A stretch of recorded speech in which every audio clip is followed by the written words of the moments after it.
Assalamualaikum anak-anak semuanya. Kembali lagi kita akan belajar materi tentang organ gerak pada manusia. Pertemuan sebelumnya kita sudah membahas tentang organ gerak pada hewan. Nah, untuk pertemuan hari ini, apakah kalian sudah tahu organ gerak pada manusia itu apa? Bisa dilihat di kegiatan sehari-hari. Anak-anak pasti sudah melakukannya seperti tidur, bangun tidur, duduk, berdiri, berjalan, mau makan, mau mandi, beraktivitas apapun itu, kalian sudah menggerakkan organ gerak kalian. Nah, ada apa aja sih organ gerak pada manusia itu? Dan bagian-bagiannya itu apa? Langsung saja kita bahas materinya. Organ gerak pada manusia.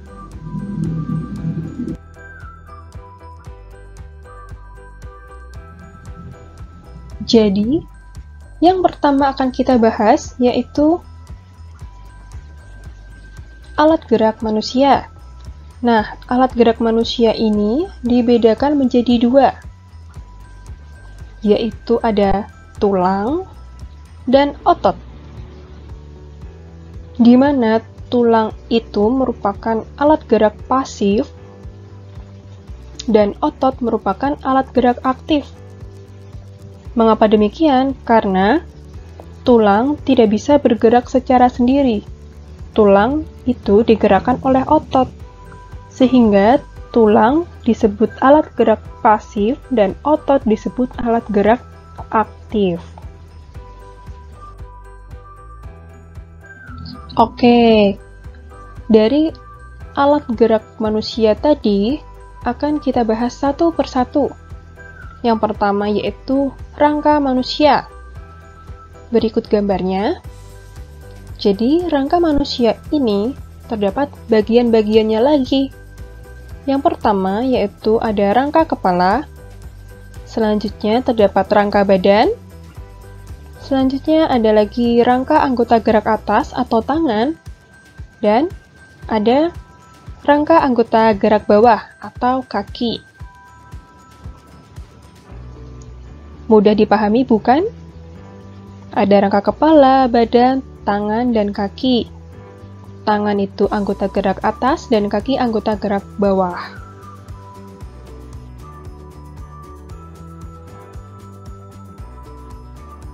Sebelum masuk ke bagian-bagian rangka manusia tadi, kita harus mengetahui terlebih dahulu apa itu fungsi rangka. Nah, fungsi rangka manusia yang pertama yaitu untuk membentuk dan menegakkan otot. Kemudian, tulang belakang menghasilkan sel darah merah dan sel darah putih. Dan tepat melekatnya otot. Rangka juga sebagai alat gerak pasif dan melindungi organ-organ penting. Organ-organ penting itu ada apa saja? Jadi, dalam tubuh manusia terdapat jantung, paru-paru, lambung, hati, usus.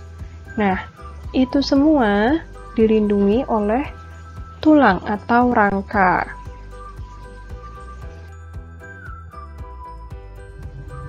Nah, rangka manusia tadi akan kita bahas satu persatu dari atas sampai anggota gerak bawah. Yang pertama yaitu terdapat rangka kepala atau tengkorak.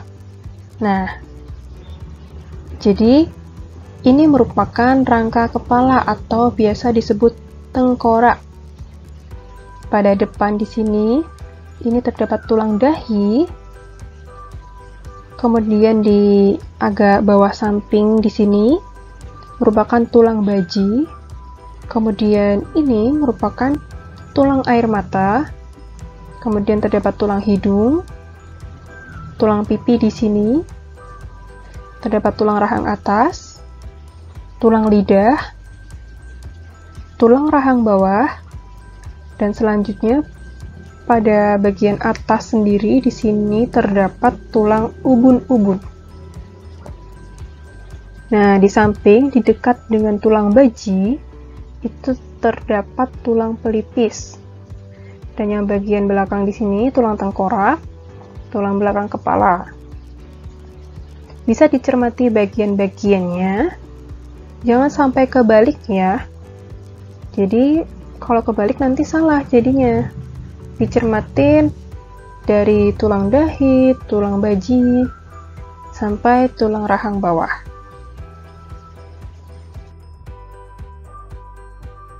Selanjutnya yang akan kita bahas yaitu rangka anggota badan. Nah, rangka anggota badan itu ada apa aja? Berikut gambarnya. Coba perhatikan. Terdapat tulang belakang, tulang dada tulang rusuk, tulang panggul, dan tulang bahu. Mari kita cermati bagian tulang belakang terlebih dahulu. Jadi, tulang belakang pada manusia bentuknya seperti ini anak-anak. Bagian-bagiannya terdapat 7 ruas tulang leher, 12 ruas tulang punggung, 5 ruas tulang pinggang, 5 ruas tulang kelangkang, dan 4 ruas tulang ekor. Jadi ingat saja, dari atas sampai bawah, yaitu dari leher sampai dengan ekor, jumlahnya 7, 12, 5, 5, 4.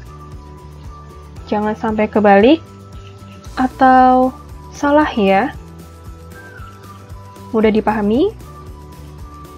Nah, jika sudah, selanjutnya yang akan dibahas yaitu tulang dada dan rusuk. Bentuknya seperti ini. Ya, untuk bagian-bagiannya di sini terdapat tulang rusuk pertama, setelahnya terdapat tulang dada hulu, kemudian tulang dada badan, setelahnya terdapat bentuknya yang seperti pedang, makanya dinamakan tulang dada taju pedang. Kemudian di sini terdapat 2 ruas tulang rusuk melayang, dan di bagian sini terdapat 3 ruas tulang rusuk palsu. Jadi inilah bagian-bagian tulang dada dan rusuk pada manusia. Tolong dicermatin lagi, jangan sampai kebalik antara ruas melayang dan rusuk palsu, yaitu 2 ruas rusuk melayang dan 3 ruas rusuk palsu. Paham? Setelahnya kita akan bahas tulang panggul. Nah, tulang panggul di sini bagian-bagiannya terdapat tulang usus, tulang kemaluan, dan tulang duduk. Selanjutnya yaitu terdapat tulang bahu. Tulang bahu di sini bagian-bagiannya terdapat tulang selangka, yang biasanya pada bahu kita pegang di sini ada yang menonjol, itu namanya tulang selangka. Kemudian terdapat tulang belikat di sini bagiannya, dan tulang lengan. Oke, ada yang ingin ditanyakan?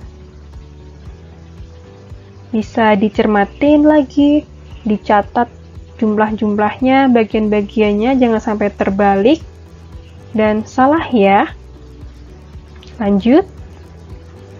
Oke. Rangka anggota tubuh selanjutnya yaitu anggota gerak.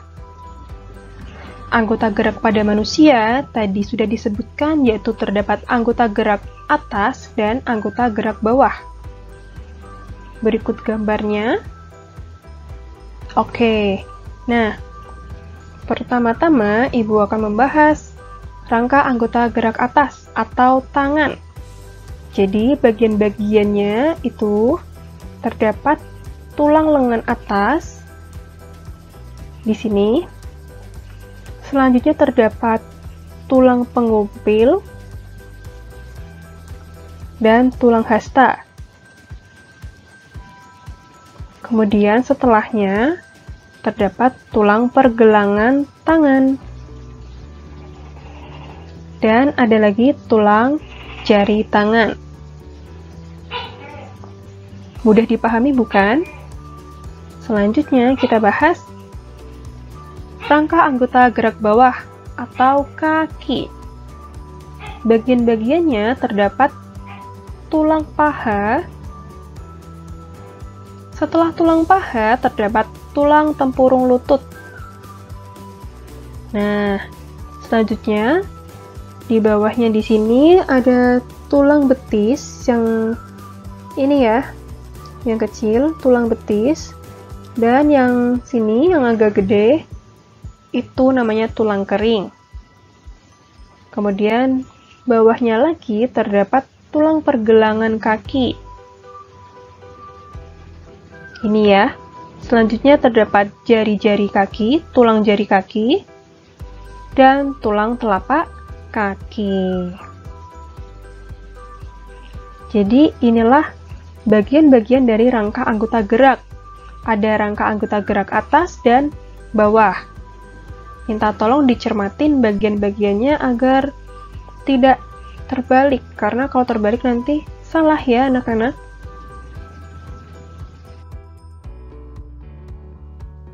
Nah, setelah mengetahui rangka anggota gerak manusia, kita akan belajar tentang bentuk dan jenis tulang manusia. Jadi, tulang manusia itu bentuknya ada bermacam-macam. Nah, sebagai berikut nih.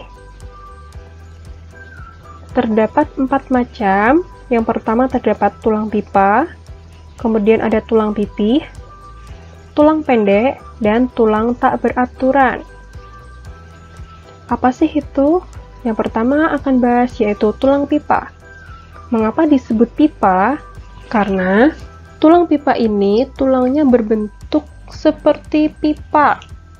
Jadi bentuknya silinder, kemudian terdapat rongga. Contohnya pada tulang paha, tulang betis, dan tulang kering. Selanjutnya, kita bahas tulang pipih. Tulang pipih itu tulang yang bentuknya pipih, yang bentuknya gepeng-gepeng gitu. Contohnya, pada tulang belikat, tulang rusuk, dan tulang tengkorak.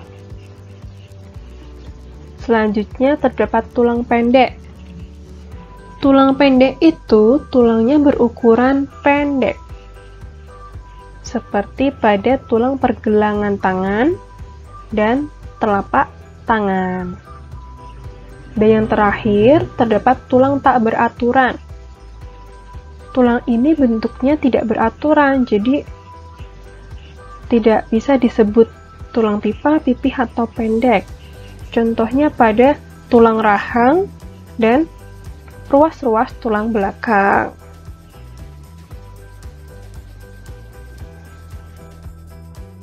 Kemudian, yang akan kita bahas yaitu jenis tulang manusia. Berdasarkan zat penyusunnya, tulang dikelompokkan menjadi 2 macam, yaitu tulang keras dan tulang rawan. Tulang keras tersusun dari zat kapur atau kalsium fosfat dan kalsium karbonat. Contohnya pada tulang anggota gerak dan tulang belakang. Kemudian yang kedua yaitu tulang rawan. Di sini tulang yang bersifat lentur karena memiliki sedikit zat kapur. Contohnya pada daun telinga dan cuping hidung. Jika kita perhatikan pada anggota gerak tubuh kita itu, yang rawan pasti agak, kalau dipegang itu agak lunak gitu, dan tulang keras pasti dipegang teksturnya keras.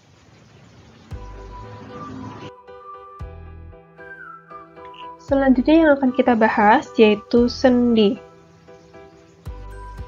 Nah, rangka manusia merupakan alat gerak pasif karena hanya dapat digerakkan bila adanya otot dan persendian. Tempat bertemunya antara beberapa buah tulang itu disebut sendi. pada manusia terdapat macam-macam sendi. Nah, yang pertama akan kita bahas yaitu sendi putar. Sendi putar ini sendi yang geraknya memutar. Contohnya pada pertemuan tulang leher dan tulang tengkorak. Coba digerakkan tulang lehernya, pasti geraknya bisa memutar. Selanjutnya yang akan dibahas yaitu sendi engsel. Nah, sendi engsel ini hanya dapat digerakkan satu arah saja. Seperti yang kita lihat pada engsel pintu, hanya digerakkan satu arah saja. Contohnya pada pertemuan tulang lengan dan tulang hasta. Coba digerakkan lengannya. Siku-sikunya itu pasti hanya satu arah saja. Selanjutnya terdapat sendi peluru. Sendi peluru ini dapat bergerak ke semua arah. Contohnya antara tulang panggul dan tulang paha. Jadi peluru ini sendinya bentuknya pertemuan tulang yang berbentuk bola dan tulang berbentuk mangkok. Jadi itu dapat bergerak ke semua arah, jadi bisa ke belakang, ke samping, ke depan, ke atas juga bisa. Coba digerakkan tulang pahanya, itu ke depan, ke belakang, ke samping. Nah, itu dapat digerakkan ke semua arah. Selanjutnya, sendi pelana. Sendi pelana ini dapat digerakkan ke dua arah. Contohnya, tulang telapak tangan dan tulang ibu jari. Nah, itu coba digerakkan anak-anak antara tulang telapak tangan dan tulang ibu jarinya, pasti dua arah saja, samping dan maju mundur. Kemudian terdapat sendi geser. Kenapa dinamakan sendi geser? Karena geraknya hanya sedikit, jadi hanya menggeser. Contohnya pada tulang-tulang pergelangan kaki.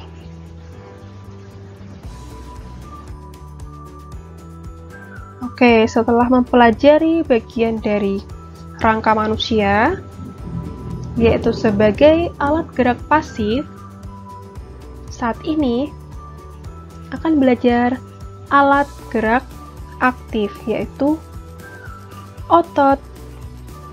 Nah, jadi, otot merupakan alat gerak aktif karena menggerakkan tulang. Jadi, dapat kita lihat gambarnya itu pada otot lengan. Nah, jadi saat otot bekerja, otot akan membesar, memendek, dan mengeras. Nah, kerja otot tersebutlah yang dapat menggerakkan tulang. Lanjut ya. Oke, baik. Coba amati gambar berikut. Jadi, otot tersebut bekerja secara kontraksi dan relaksasi pada otot bisep dan trisep. Kontraksi dan relaksasi itu bagaimana? Jadi, seperti ini. Otot bisep dan trisep itu terdapat pada lengan. Nah, coba kita amati gambar yang pertama. Di sini saat kita mengangkat tangan kita, maka otot bisep itu yang di sini, yang atas, itu akan berkontraksi. Artinya, otot tersebut bekerja. Nah, jadinya dia membesar. Tetapi otot trisepnya berelaksasi, yaitu beristirahat, jadi mengecil. Nah, tetapi pada saat lengan kita gerakkan ke bawah, seperti pada gambar yang kedua, otot bisep akan berelaksasi. Jadi otot bisepnya beristirahat, maka mengecil. Tetapi otot trisepnya berkontraksi, yaitu otot trisepnya bekerja. Makanya otot trisepnya di sini yang besar. Yang awal mulanya kecil menjadi besar. Sampai sini bisa dipahami? Oke. Jika sudah paham bagaimana otot itu bekerja, otot itu sebagai alat gerak aktif. Nah, pada tubuh manusia itu terdapat macam-macam otot. Nah, jadi terdapat otot polos, otot lurik, dan otot jantung. Apa sih itu otot polos, otot lurik, dan otot jantung? Langsung saja dibahas satu persatu setelah ini. Yang pertama akan dibahas yaitu otot polos. Otot polos itu bentuknya seperti ini. Bisa diamati ya pada gambarnya ini, bentuk dari otot polos. Nah, otot polos itu otot yang bekerja tanpa kesadaran kita, dipengaruhi oleh sistem saraf tak sadar atau saraf otonom. Otot polos juga dibentuk oleh sel-sel yang berbentuk gelendong. Coba diperhatikan, ini bentuknya gelendong, di mana kedua ujungnya runcing dan mempunyai satu inti sel di tengah. Ini ya, ini inti selnya. Untuk lebih jelasnya, ciri-ciri otot polos itu, yang pertama, waktu kontraksi antara 3 sampai 180 detik. Kemudian tadi, bentuknya gelendong. Otot polos ini terletak pada organ dalam seperti usus, saluran peredaran darah, dan saluran kemih. Kemudian geraknya itu lambat dan mudah lelah. Otot polos ini dipengaruhi oleh saraf otonom dan tidak dipengaruhi oleh otak, atau bekerja otomatis, atau bisa disebut kerjanya tanpa sadar. Bisa dipengerti ya? Selanjutnya, yang kedua yaitu ada otot lurik. Jadi bentuknya otot lurik ini seperti ini. Otot lurik itu otot yang menempel pada rangka tubuh manusia yang digunakan dalam pergerakan. Jadi menempel pada rangka anggota gerak tubuh, anggota gerak atas atau gerak bawah. Nah, bekerja otot ini di bawah kesadaran, jadi geraknya sadar, dipengaruhi oleh kerja otak. Kemudian otot lurik biasanya disebut otot rangka karena menempel pada rangka manusia. Dinamakan otot lurik karena sisi gelap dan terang yang berselang-seling. Jadi bentuknya ini tuh garis-garis, terus ada sisi gelap dan sisi terangnya. Seperti lurik-lurik-lurik gitu, makanya dinamakan otot lurik. Ciri-cirinya berbentuk silindris dengan garis gelap terang. Kemudian melekat pada rangka, bekerja secara sadar dengan perintah otak, pergerakannya sangat cepat dan mudah lelah. Berbentuk panjang dan mempunyai banyak inti. Jadi kalau tadi pada otot polos intinya cuma satu, kalau pada otot lurik intinya banyak. Ada di sini, di sini, di sini, di sini, dan di sini banyak. Nah, inti selnya berada di tepi. Pada di pinggir ya, di tepi. Oke, lanjut. Selanjutnya, otot yang ketiga yaitu otot jantung. Ini bentuknya otot jantung. Otot jantung ini otot yang bekerja secara terus-menerus tanpa istirahat atau berhenti. Kenapa demikian? Karena otot jantung itu berarti otot